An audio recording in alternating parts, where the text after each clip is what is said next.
ଲୋକମାନଙ୍କ ସାଙ୍ଗରେ ମୁଁ କେବେ ତୁଳନା କରେନି ନିଜକୁ, କାରଣ ମୁଁ ହେଉଛି ଟିକେ ଓଲଟା।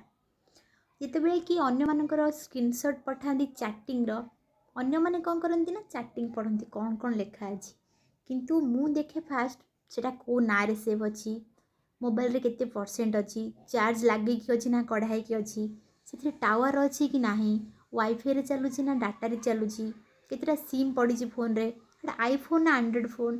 ଆଉ ଯେତେବେଳେ ମୁଁ କାହାକୁ ସ୍କ୍ରିନଶଟ୍ ଦିଏ କ୍ରପ୍ କରିକି ଦେଇଦିଏ, କାହିଁକିନା ମୋ ଭଳିଆ କିଛି ଚିନ୍ତାଧାରା ଲୋକମାନେ ଯଦି ଥାଆନ୍ତି, ଆଉ ଲୋକମାନେ କ'ଣ କରନ୍ତି ନା କାମ କରନ୍ତି ରିଲାକ୍ସ ହେବା ପାଇଁ ଟିକେ ମୋବାଇଲ ଘାଣ୍ଟି ଦିଅନ୍ତି, କିନ୍ତୁ ମୁଁ କ'ଣ କରେ ମୋବାଇଲ ଘାଣ୍ଟେ, ମୁଁ ବିରକ୍ତି ଲାଗିଲେ ଯାଇକି କାମ କରେ।